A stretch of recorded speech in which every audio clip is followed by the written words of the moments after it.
Get ready for the action, because we are diving straight into the Sixers' bell ringer story. We have the breakdown on Paul George's performance and the team's struggles following that tough Game 1 loss to the Knicks. We'll look at the key stats and what this means for the rest of the series. Never get caught with a dead phone again. This INIU portable charger is compact, travel-friendly, and gives you fast 45-watt charging with a built-in USB-C cable, so there's no need to carry extra cords. With 10,000 mAh power, it's perfect for busy days, trips, emergencies, or anytime your battery drops too low. Grab yours on Amazon through the link in the comments before your phone hits 1%. Next up, we're shifting gears completely and heading to the world of college basketball. We are thrilled to welcome Bruce Branch III to Provo, where he has officially arrived and is ready to become BYU's next basketball star. We'll explore his exciting background and what he has to say about his new life on campus. Now, let's dissect the takeaways from that tough opening night.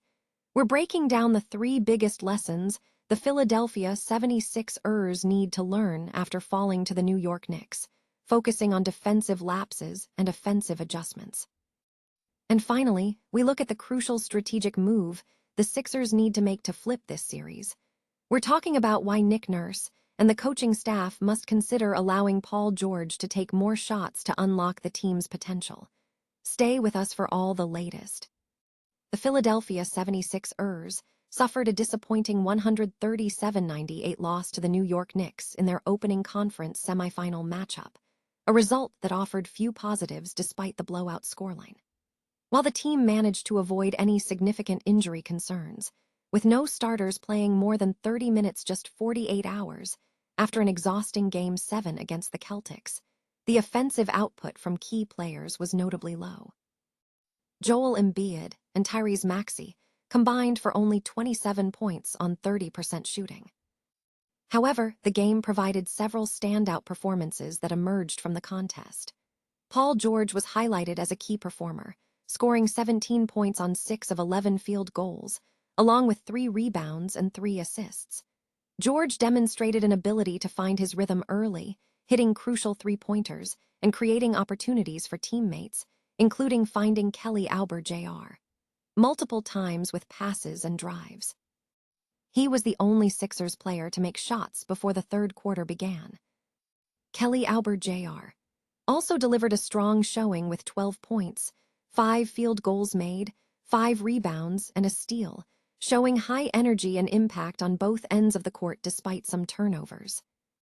Looking ahead, the primary challenge for the Sixers in the series will be the Knicks' defensive consistency in the half-court. The team needs to improve transition offense, specifically forcing defensive misses and securing rebounds to generate better opportunities. Despite the setback, the team's roster standings show Tyrese Maxey leading the team in points, while Paul George remains a vital offensive presence. 5-star prospect Bruce Branch III has officially arrived on campus in Provo, marking his debut as a freshman for BYU. The prospect, who committed to the Cougars in March, is currently navigating his initial college coursework and practicing with his new teammates.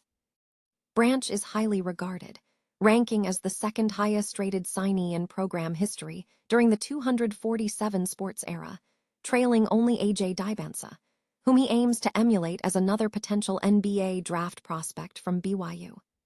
The 6'7" small forward participated in a recent interview on BYU Sports Nation, discussing his transition to Provo and his fit within the program. During his appearance, Branch expressed enthusiasm for his new college experience, noting that the adjustment was simpler than anticipated and emphasizing the strong camaraderie he has found with his teammates. He highlighted team bonding activities, such as hiking, as a way to build team cohesion. Branch also credited his mother for shaping his social skills and emphasizing the importance of the supportive community he has found at BYU, stating that the emotional connection to the program was as significant as the basketball aspirations. Looking ahead, Branch is focused on intense competition, stating he is eager for a challenging season where every game will be a dogfight. He expressed excitement about the atmosphere of competitive play, anticipating close, thrilling victories rather than blowouts. Branch also detailed his personal development goals, including improving his physical conditioning and increasing his vocal presence on the court. He is determined to grow physically, aiming to increase his weight to 215 pounds to meet the demands of the Big 12 Conference. Following an emotional Game 7 victory over the Boston Celtics on the road, the Philadelphia 76ers appeared fatigued and out of sync as they began round 2 against the New York Knicks on Monday. The Sixers suffered a significant defeat, trailing by as much as 40 points as they lost 137-98 in Game 1 of the series. Key performances included 17 points from Paul George, 14 points and 4 rebounds from Joel Embiid, 13 points and 3 rebounds from Tyrese Maxey, 12 points and 5 rebounds from Kelly Oubre Jr., and 12 points from VJ Edgecombe. The 3 biggest takeaways following the loss to the Knicks highlight significant defensive and offensive struggles. First, the Knicks exploited the Sixers' defense effectively, operating successfully in the paint, finishing at the basket, and utilizing open shooters. When the Sixers attempted to close out, the Knicks effectively managed the game by initiating mid-range shots to establish offensive rhythm. Jalen Brunson proved particularly effective, finding space against Philadelphia's defensive scheme and driving the offense for New York. Coach Nick Nurse pointed to defensive lapses, stating, "I just feel like we were full step slow tonight defensively. It just seemed like we were chasing everything. Didn't guard the ball well enough, didn't contest shooters well enough. I mean, they were obviously picking us apart, just moving a lot better than we were." Second, the Sixers struggled to find offensive flow from their starting lineup. While Philadelphia attempted to initiate offense for Embiid early, he failed to find his rhythm on the offensive end of the floor, though he did draw fouls on opposing big men at the free throw line. Nurse noted a lack of shot creation. "I don't think we generated nearly as good as shots in the last series. I thought we just have to figure out how to run some more offense to get some of the same looks we got in the last series." Finally, fatigue was a factor to consider.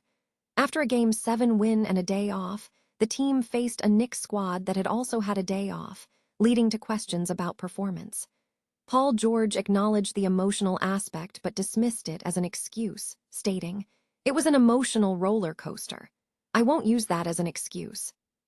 Overall, the analysis suggests the Sixers were unable to generate the same level of shot creation as in their previous series, and were defensively outmatched by the Knicks' disciplined execution. The Philadelphia 76ers suffered a decisive defeat against the New York Knicks in Game 1 of their Eastern Conference semifinals, a result that raises questions about the team's offensive strategy moving forward. The Knicks completely dominated the contest, establishing an early lead that suggested a strong start for the hosts, while the visitors appeared fatigued following their previous playoff run. Despite the loss, analysts are already pointing to a crucial strategic adjustment the 76ers must make, allowing Paul George to take more shots. George's usage rate has notably declined in the playoffs, sitting at 19.6% compared to 23.3% during the regular season. This reduction in shot creation is a concern, especially given the Knicks' strong favoritism in the series. While George has performed well since returning from his league suspension, his current role as a primary play finisher limits the team's overall scoring threat. His average of just 12.4 shots per game in the playoffs is significantly lower than his regular season average of nearly 14, despite his high efficiency, including a 56.5% from beyond the three-point line. The need for George to increase his shot volume is clear. With him averaging nearly 36 minutes per game, his low usage rate is unsustainable. Deploying him strictly as a catch-and-shoot option fails to utilize his full skill set, which includes scoring bursts. The 76ers need more perimeter firepower, and empowering George to hunt for his shots would make their collective attack significantly more dangerous and unpredictable. Fortunately, the team already possesses the defensive structure to facilitate this change. The defense is positioned to encourage passing from Joel Embiid and Tyrese Maxey, which would open up opportunities for George. If Embiid and Maxey are willing to pass the ball, the 76ers can maintain an offensive advantage, leveraging Embiid as an efficient release valve while giving George the necessary offensive freedom.